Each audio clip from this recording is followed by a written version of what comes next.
Ladies and gentlemen, distinguished guests, my name is Todd Robinson, the Assistant Secretary for the Bureau of International Narcotics and Law Enforcement Affairs. It is my pleasure to welcome you to today's International Anti-Corruption Champions Award ceremony. The State Department launched the Anti-Corruption Champions Award in 2021 to celebrate and honor individuals who bravely fight corruption around the world. And in the past 2 years, we have honored 24 individuals who continue to put their lives on the line for this effort. Today, we will honor 8 more. We proudly recognize these individuals and many other unsung partners who have taken a stand for transparent, accountable governments. It is fitting that we do so today, International Anti-Corruption Day. To open today's event, I would like to first welcome to the podium a stalwart defender of the anti-corruption cause, Secretary of State Antony Blinken.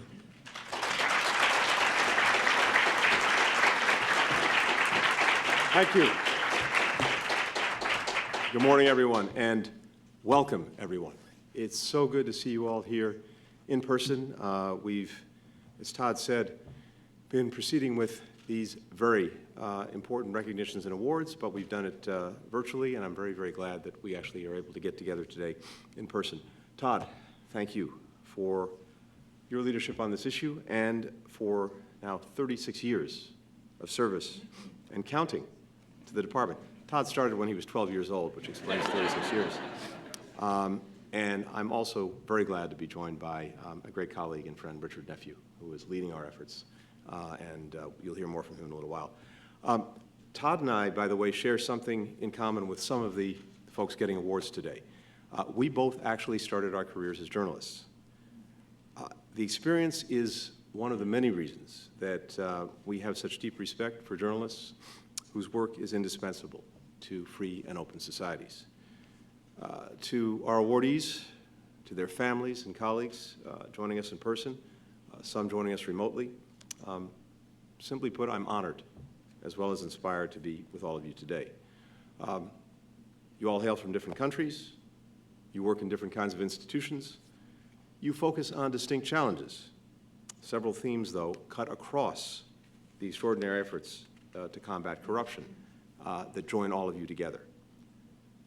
For one, while we're honoring you today as individuals, we also know that each of you did this work as part of a team.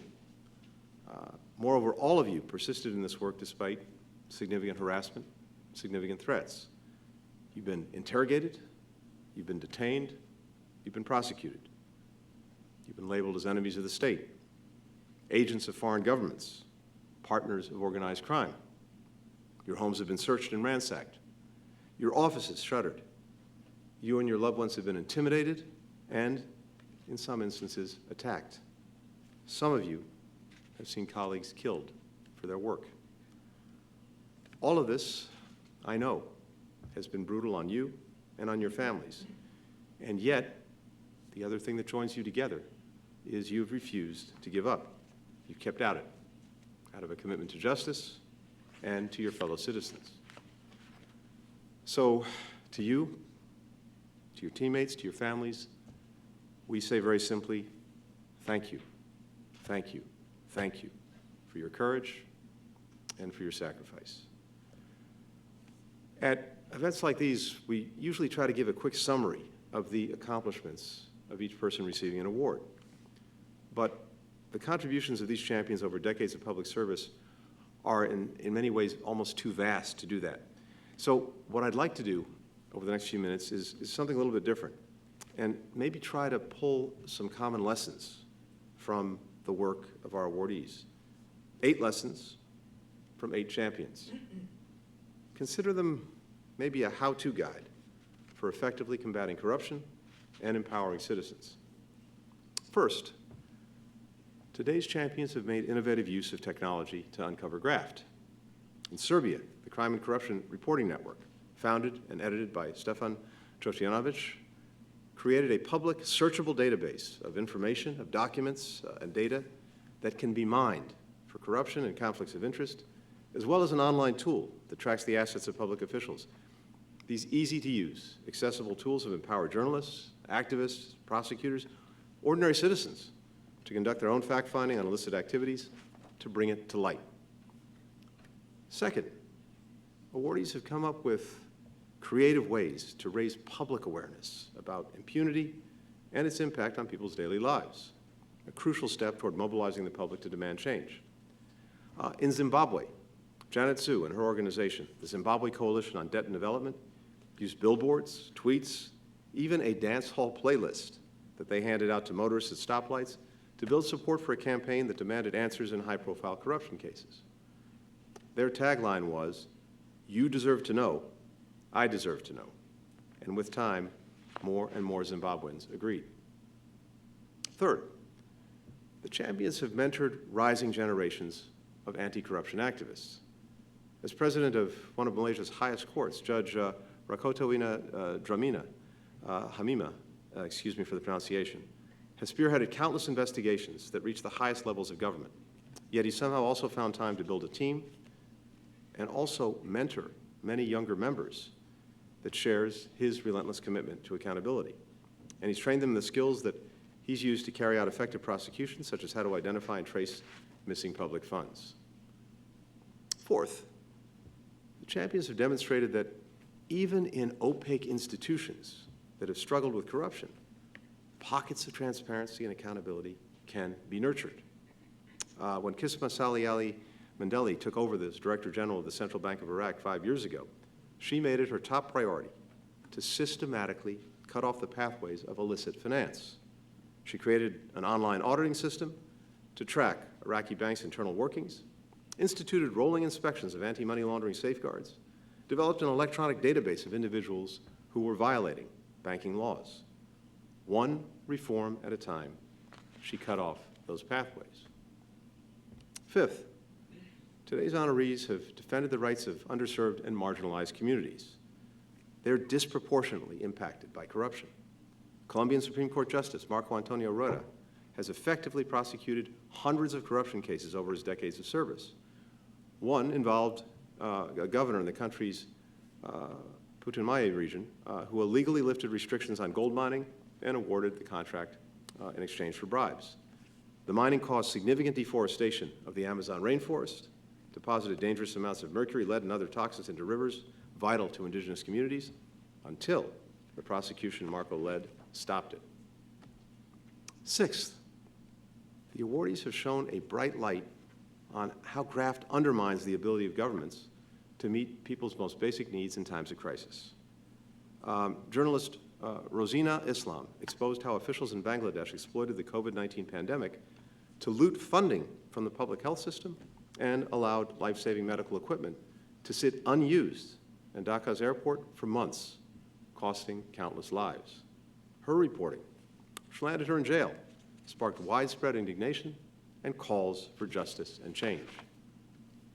Seventh, the awardees' efforts have brought long overdue justice to victims and to their families.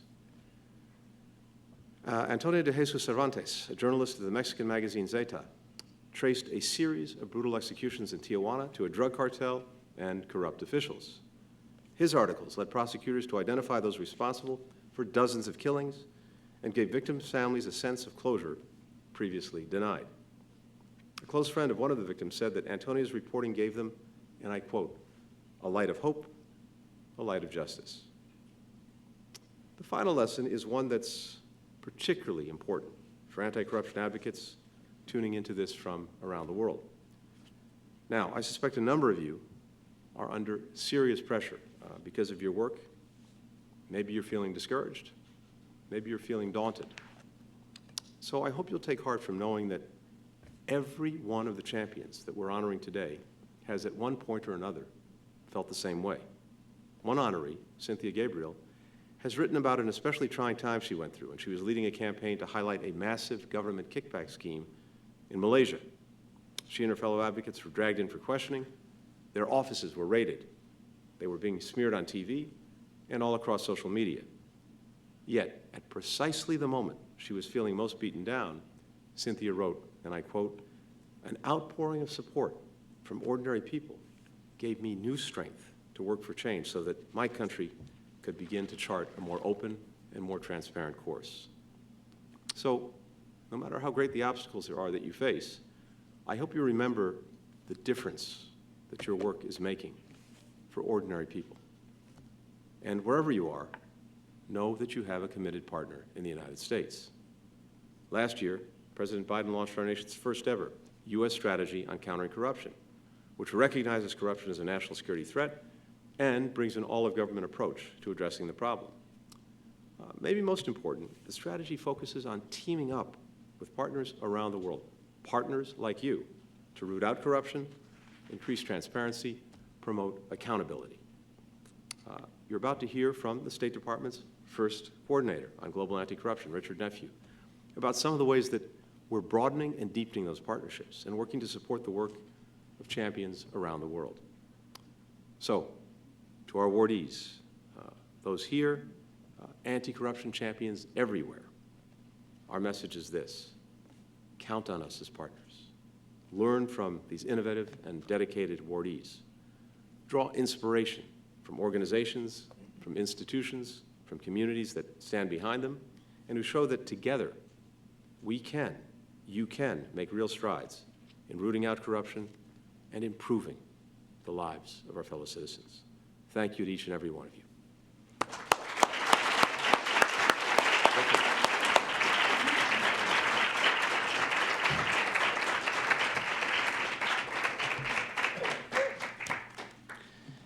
Well, thank you so much, Secretary Blinken, and I'm honored to be here today with you and with our colleagues from around the government. To our anti-corruption champions, let me be among the first to congratulate you on this much-deserved recognition. I want to reiterate what Secretary Blinken just said. We have your back. These are not empty words of support. As the coordinator on global anti-corruption, my role is to help guide the State Department's implementation of the U.S. strategy on countering corruption and ensure that we are advancing the President's designation of anti-corruption as a core national security interest. To put it simply, a big part of my job is to make sure that individuals like you receive support at every possible level. The State Department and our interagency partners are working to counter corruption through country-to-country diplomacy, by developing strong international standards and supporting their implementation, by leading in global asset recovery, by building and strengthening government institutions, by supporting journalists and non-government actors who promote transparency and advocate for accountability for corrupt individuals, and taking steps to deliver accountability too through visa restrictions and sanctions. For example, in 2021, we designated over 75 people as ineligible for entry into the United States due to corruption, a new record, and we are on pace to exceed that number this year. We also supported the Department of the Treasury in sanctioning 146 individuals and entities in connection with corruption under the Global Magnitsky Program. We know that corruption is a key concern of citizens around the world who see it as a fundamental barrier to government that delivers for them. And that's why fighting corruption is one of the 3 pillars of the Summit for Democracy. And this topic has been in the overarching focus of the International Anti-Corruption Conference that we've been co-hosting with Transparency International this week here in Washington. Next year, we will ensure this topic stays on the top of the agenda when we host the 2nd Summit for Democracy. We will also host and assume the presidency of the UN Convention Against Corruption Conference of the States Parties. We are not just talking, though, about anti-corruption. Since stepping into my role, I have seen how our efforts and the efforts of our partners around the world are making a difference. I'll give you just a few examples.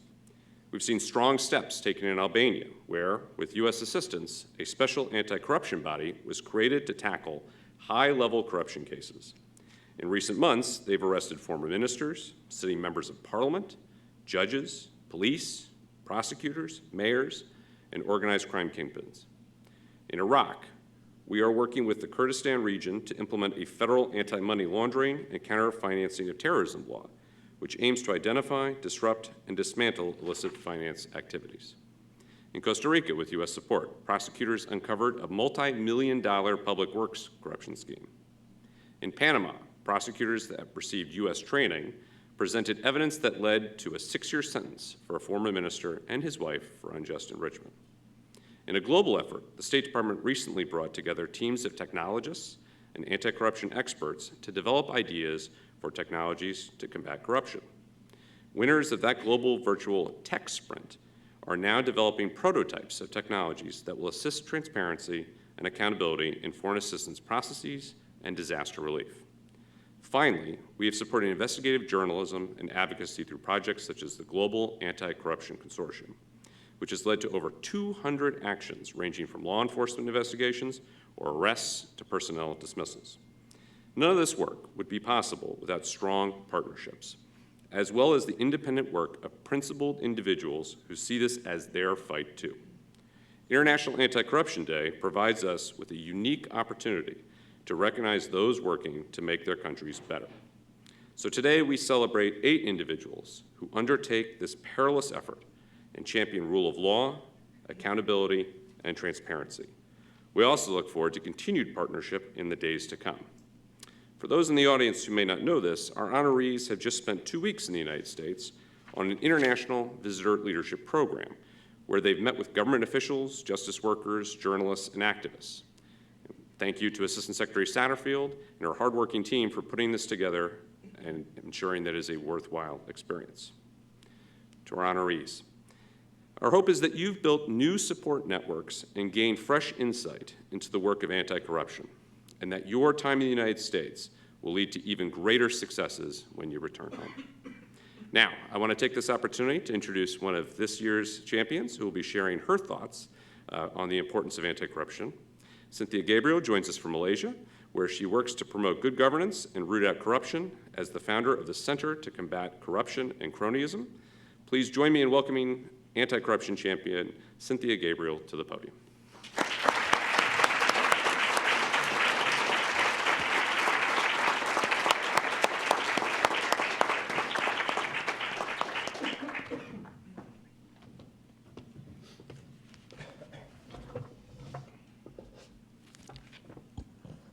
Can I use this?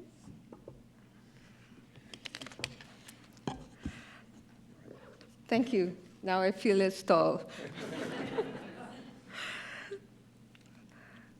Secretary of State Antony Blinken, Coordinator for Global Anti-Corruption Richard Nephew, INL Assistant Secretary Todd Robinson. This is a great honor, and on behalf of all my awardees, I stand here feeling really surreal, overwhelmed at this honor and recognition. Thank you for having our backs. My name is Cynthia Gabriel. I come from Malaysia. I am a lawyer and a very, very long-time advocate for justice, human rights, and anti-corruption. And I want to thank you again for recognizing us today on International Anti-Corruption Day. I lead an anti-corruption investigative policy advocacy center called the Center to Combat Corruption and Cronyism. And it was started after a series of very major corruption scandals in the country. And today, I am here. I have only seen Secretary Blinken on television. And I am in awe and in shock at actually being here at the auditorium of the State Department after about 40 hours of a back-breaking journey to actually come all the way here from Malaysia. We are 13 hours ahead. So my family members and friends who are watching, they're actually now 10 p.m. in Malaysia. And I'm in awe to partake in this phenomenal event and a recognition by the United States to all of us 8 awardees from around the world, from Bangladesh, from Iraq, from Colombia, Mexico, Madagascar, Siberia, Zimbabwe, and of course myself from Malaysia. It gives really a very, very much needed push, a global push against corruption everywhere, and in particular to new threats of transnational corruption. It recognizes most critically ordinary people like us, local leaders, investigative journalists, activists, lawyers, judges, and whistleblowers in the fight against kleptocracy, grand corruption, and corporate fraud. I am really beyond words. The US Embassy has asked me to draft something, but I am really beyond words. And in giving my thanks to the Department of State, to the Embassy of the United States in Kuala Lumpur, and for the many other countries that we represent, and dedicate this prestigious Global Anti-Corruption Award and recognition to all anti-corruption fighters fighting earnestly for a better country wherever we are, and for graft busters everywhere. For Malaysia, we are coming fresh from a general elections. After unprecedented times of political turbulence, where we survived 3 change of governments in the last 4 years, and we came out of a global pandemic, and the economy is really doing really badly, local currency has plunged, and we now have a new prime minister.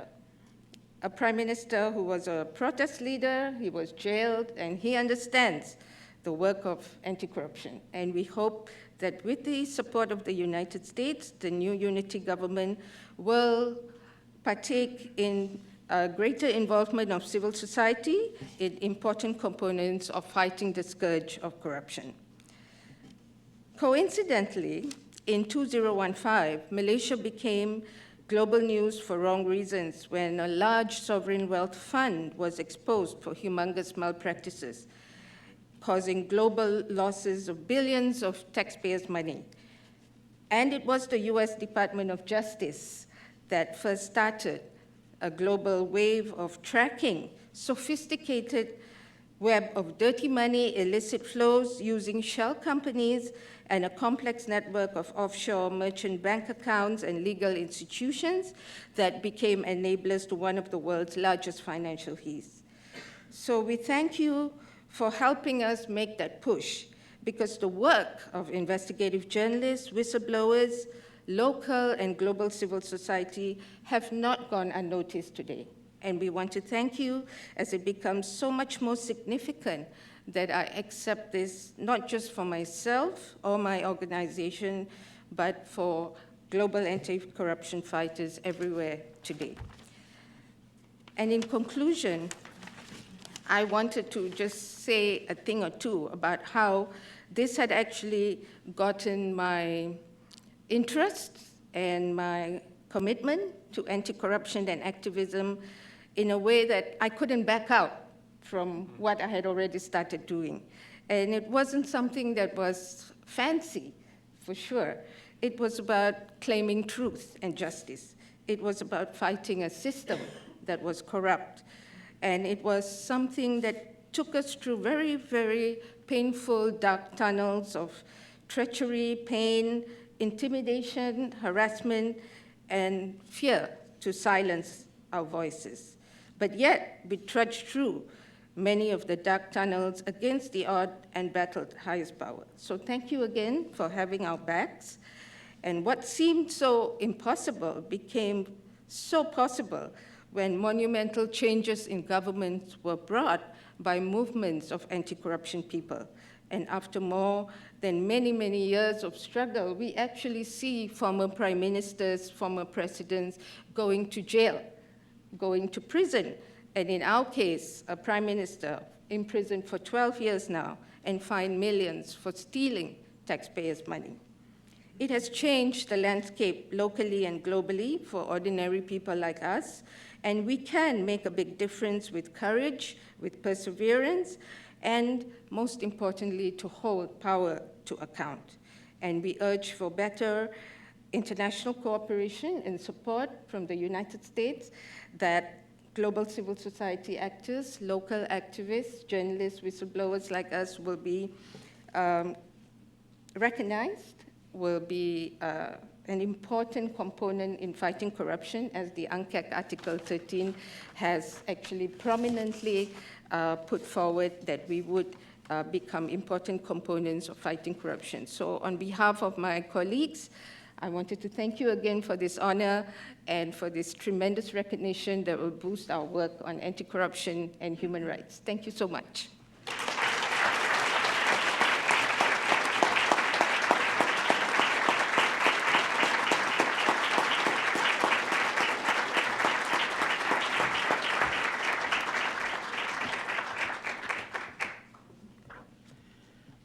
Okay.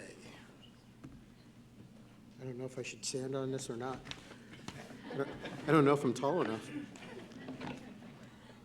Thank you, Cynthia, for sharing your story with us today. I have to say, one of the best parts of my job is the opportunity to witness the positive impact that our joint efforts and programs have on communities around the world.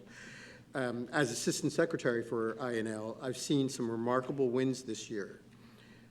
With our support, Columbia passed a new transparency prevention and combating corruption law to deter and detect corruption and money laundering and increase the Attorney General's asset seizure and forfeiture powers for goods linked to public corruption. In Armenia, INL assistance supported the establishment of the new Anti-Corruption Committee and Specialized Anti-Corruption Court. In Mexico, INL had held its first nationwide anti-corruption prosecutor training program for nearly 600 individuals from 27 state prosecutor offices. And in June, INL brought together professionals from OECD's Global Law Enforcement Network to discuss challenges and best practices related to emergency procurement and whistleblower protections during the COVID-19 pandemic. As Secretary Blinken and Coordinator Nephew have made clear, whether we're empowering local law enforcement partners, mentoring justice workers, or sponsoring technological breakthroughs in support of anti-corruption efforts, the United States and our partners are seeing encouraging results. And as you'll see shortly, champions and defenders around the world are at the forefront of those successes. Only by working together can we stop corrupt actors from operating with impunity. And so on behalf of the Department of State, and without further ado, it is my honor to name our 2022 anti-corruption champions. These courageous individuals have overcome great obstacles to lead and inspire many others in the fight against corruption. Mr. Secretary, would you please join me in presenting the awards? With pleasure. Richard as well. Today, the Department of State recognizes the following individuals as anti-corruption champions. Antonio Cervantes Garcia.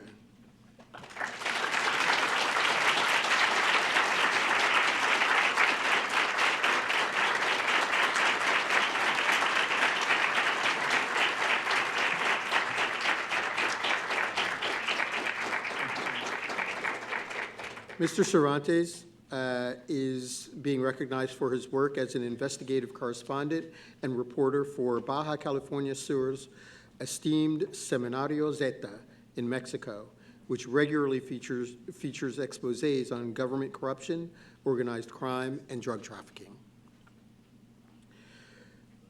Jean de Dieu Rocotandra Mehamena.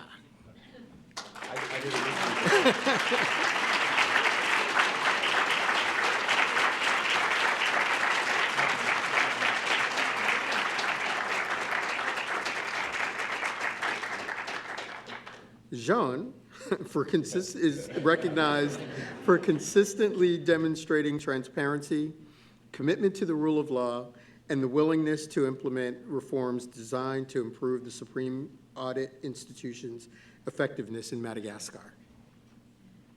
Stephen Dojcinovic.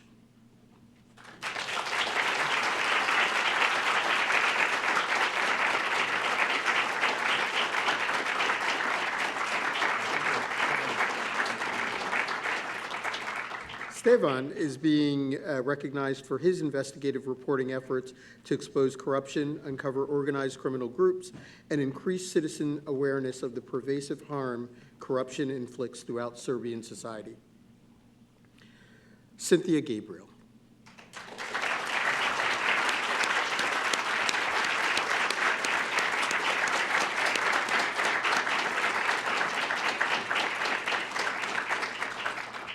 Cynthia is being recognized for her advocacy and leadership as the founder of the Center to Combat Corruption and Cronyism, C4, which works to promote good governance and root out corruption at the highest levels of Malaysia's government and business community. Rosina Islam.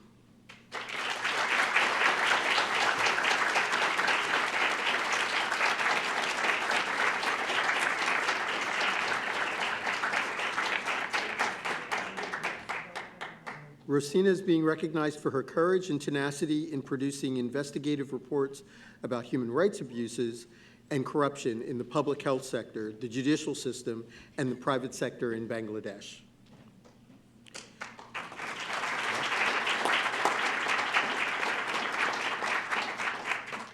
Marco Antonio Rueda Soto.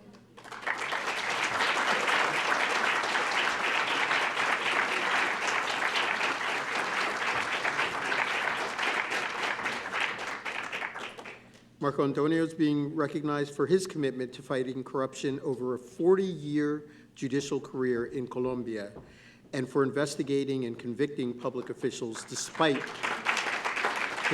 threats and intimidation.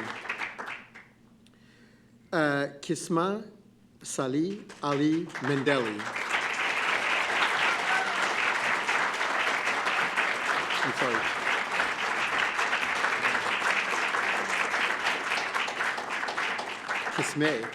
Kisme is being recognized for her efforts to enforce international best practices and increase oversight of Iraq's financial and banking system, closing the door to illicit finance opportunities.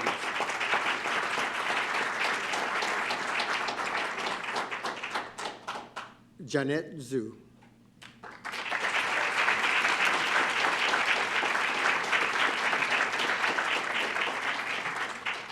Jeanette's being recognized for her successful efforts to increase citizen engagement to demand accountability and transparency in Zimbabwe.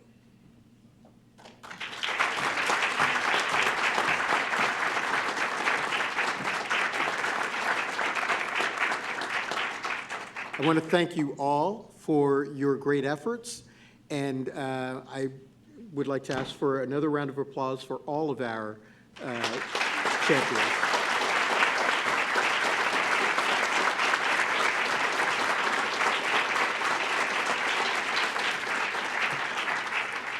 I think that's going to be it. We have to cut the, we'll have to do the group's photo at a different time. Thank you all. Thank you for coming. Congratulations.